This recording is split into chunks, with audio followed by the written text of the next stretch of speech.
Welcome back in my YouTube channel. आज हम कक्षा 9 का भारत के राष्ट्रपति की शक्तियां करेंगे। भारत में राष्ट्रपति के पास प्रमुख शक्तियां हैं। वैसे तो प्रधानमंत्री को हम मुख्य मानते हैं, परंतु वैधानिक रूप से राष्ट्रपति में सारी शक्तियां समाहित होती हैं, जुड़ी होती हैं। राष्ट्रपति की शक्तियों को हम मुख्य 5 भागों में बांटते हैं। सबसे पहला है कार्यपालिका संबंधी शक्तियां, दूसरा है विधायी शक्तियां, तीसरा आर्थिक शक्तियां, चौथा न्यायिक शक्तियां और पांचवा है आपातकालीन शक्तियां। आइए अब अलग अलग रूप से इन शक्तियों पर चर्चा करते हैं। सबसे पहली है कार्यपालिका संबंधी शक्तियां।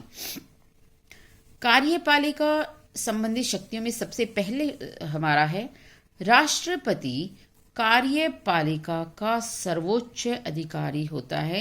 यानी कार्यपालिका जो सरकार का एक मुख्य अंग है, उसका मुखिया स्वयं राष्ट्रपति होता है। कार्यपालिका जितने भी कार्य करती है वे राष्ट्रपति के नाम पर ही करती है। दूसरा मुख्य बिंदु है राष्ट्रपति भारत की 3 सेनाएं, जिसमें थल सेना, जल सेना और वायु सेना है, उन सब का प्रधान होता है, यानी मुख्य राष्ट्रपति होता है। किसी भी देश के साथ युद्ध और शांति की घोषणा भी राष्ट्रपति द्वारा ही की जाती है। किसी भी देश से किस प्रकार की संधियां करनी हैं, ये भी राष्ट्रपति द्वारा निर्धारित होती हैं। भारत में जितने भी महत्वपूर्ण पद हैं, खासतौर पर उच्चतर प्रधानमंत्री, राज्यपाल, राजदूत और जो सर्वोच्च न्यायालय के न्यायाधीश हैं, उन सब की नियुक्तियां भी राष्ट्रपति करता है। ये बात अलग है कि प्रधानमंत्री के पद को छोड़कर अन्य पदों की नियुक्ति वह प्रधानमंत्री की सलाह पर करता है। चौथा पॉइंट है वह अन्य देशों के जो राजदूत हमारे देश में आते हैं, उनके स्वागत का प्रथम दायित्व हमारे राष्ट्रपति का होता है और उनकी सरकारों से अपने देश के संबंधों को सुनिश्चित करने का कार्य भी हमारे राष्ट्रपति द्वारा किया जाता है। पांचवा बिंदु है वह संघ क्षेत्र, यानी भारत में जो केंद्र शासित प्रदेश हैं और हमारे सीमावर्ती प्रदेश हैं, उनका प्रबंधन भी राष्ट्रपति की देखरेख में होता है। दूसरा मुख्य बिंदु है विधायी शक्तियां।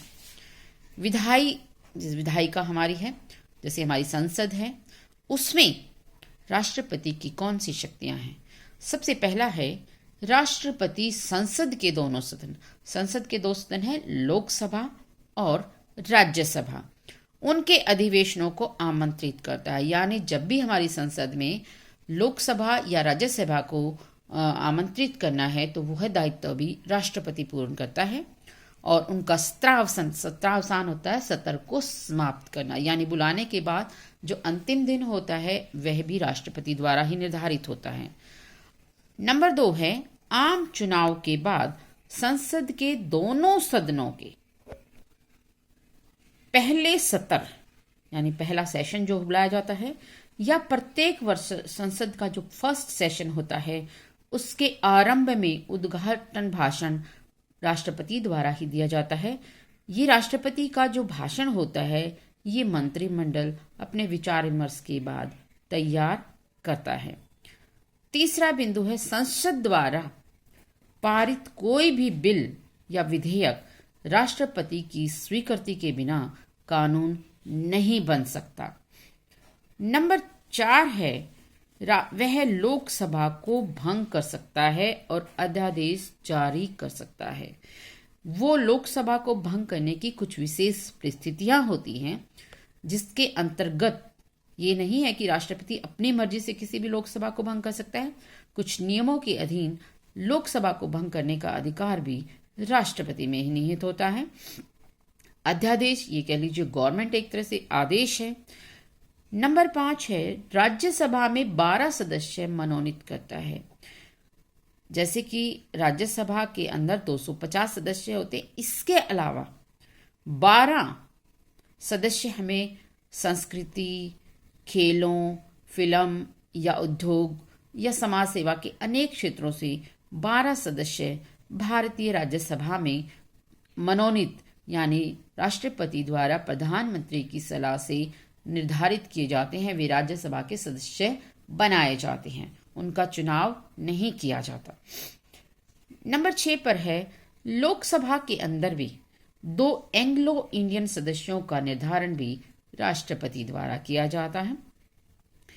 अगर लोकसभा में एंग्लो इंडियन से कोई भी सदस्य इलेक्शन जीतकर नहीं आता। तीसरे नंबर पर हम बात करते हैं आर्थिक शक्तियों की। आर्थिक शक्तियां यानी धन से संबंधित है। आर्थिक शक्तियों में सबसे पहली बात है कोई भी धन विधेयक राष्ट्रपति की अनुमति से लोकसभा में प्रस्तुत नहीं किया जा सकता। जब तक राष्ट्रपति उस पर अनुमति नहीं देता तब तक वह विधेयक लोकसभा में नहीं आएगा। नंबर 2 है राष्ट्रपति की अनुमति से ही जो भारत में वार्षिक बजट है यानी साल में एक बार मार्च में जो बजट आता है वो लोकसभा में प्रस्तुत राष्ट्रपति की अनुमति के बाद ही पेश किया जाता है। भारत जैसे लोकतंत्र देश में आर्थिक आयोग की स्थापना की गई है और उस आर्थिक आयोग के अध्यक्ष और अन्य सदस्यों की नियुक्ति भी राष्ट्रपति द्वारा की गई।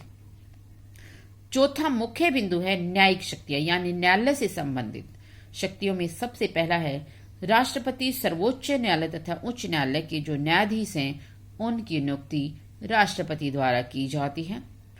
नंबर 2 है कार्यपालिका का सर्वोच्च अधिकारी होने के नाते राष्ट्रपति किसी भी अपराधी की सजा को या तो कम कर सकता है या बिल्कुल क्षमादान भी दे सकता है। यानी राष्ट्रपति के हाथ में ये शक्ति है, चाहे कोई अपराधी किसी भी आधार का हो, अगर राष्ट्रपति को अपने उसके अनुसार ठीक लगता है तो वह उसकी सजा को माफ कर सकता है।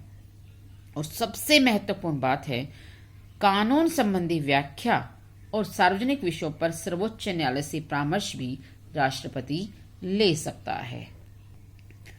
नंबर 4 है राष्ट्रपति के पद की गरिमा को देखते हुए यानी इसके पद को देखते हुए भारत में किसी भी न्यायालय में राष्ट्रपति पर मुकदमा नहीं चलाया जा सकता और ना ही कोई भी न्यायालय राष्ट्रपति को उपस्थित करने या उसे बुलाने कर सकता है कार्य। राष्ट्रपति की गरिमा हमारे देश में सर्वोत्तम है, सबसे ऊपर है। नंबर 5 पे है आपातकालीन शक्तियां। आपातकालीन होती है इमरजेंसी पावर, यानी हमारे राष्ट्रपति के पास कुछ शक्तियां ऐसी हैं जिनको वो देश के अंदर ऐसे असामान्य या असाधारण कभी कभी हालात पैदा हो जाएं उस समय पे वो इन शक्तियों का प्रयोग कर सकता है। और भारत के संविधान में 3 प्रकार के संकटों का उल्लेख किया गया है जिसमें राष्ट्रपति स्वयं निर्णय ले सकता है। सबसे पहला है युद्ध, बाह्य आक्रमण अथवा सशस्त्र विद्रोह से उत्पन्न संकट की स्थिति, यानी कोई देश हम पर युद्ध कर लेता है, किसी देश में बाहर से हम पर आक्रमण होता है या देश के अंदर भी कभी कभी हथियारों के साथ विद्रोह उत्पन्न हो जाए, उस समय राष्ट्रपति अपनी शक्तियों का प्रयोग करके देश में आपातकाल लागू कर सकता है। नंबर 2 है किसी राज्य में संवैधानिक तंत्र विफल होने से उत्पन्न संकट की स्थिति। उदाहरण के तौर पर हम ये देखते हैं कभी कभी किसी भी विधानसभा या विधान परिषद राज्य की जो असेंबलीज हैं उनमें पूर्ण बहुमत के साथ कोई सरकार ना हो, कोई व्यक्ति मुख्यमंत्री बनने के लिए बहुमत नहीं जुटा पाता, उस समय राष्ट्रपति अपनी शक्तियों का प्रयोग करके वहां पर राज्यपाल की नियुक्ति या राष्ट्रपति शासन लागू कर सकता है। तीसरा है वित्तीय स्थिरता अथवा भारत की साख के लिए संभावित खतरे से उत्पन्न संकट की स्थिति।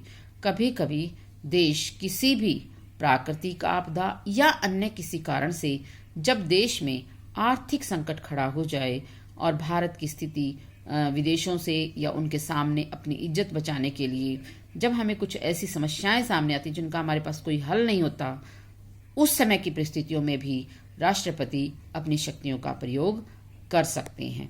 धन्यवाद।